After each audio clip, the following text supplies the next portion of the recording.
Problema ma e madhe edhe skepticizmi ma e madhe i rezistencës mos me marë antidepresant është që do të mbahem e mvarur ose i mvarur prej tyre. Ata sqarojnë këto. Po, ne kemi disa grupe të ilaqeve, janë grupe të ilaqeve që japin sindromën e vartësisë.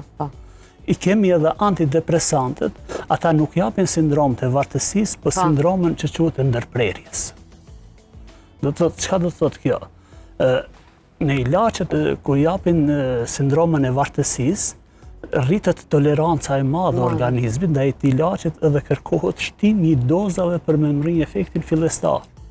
Ndërsa te antidepresantët e kemi dozën caktume, që është terapeutike dhe që lun disa miligram mes asaj terapeutike dhe maksimale.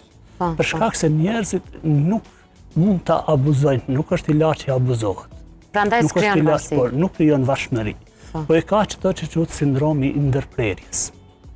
Kjo nuk është ajo që ne quajmë varshmëri, por është çështja që në momentin e se nalët më një herë, prishet balanca në tru.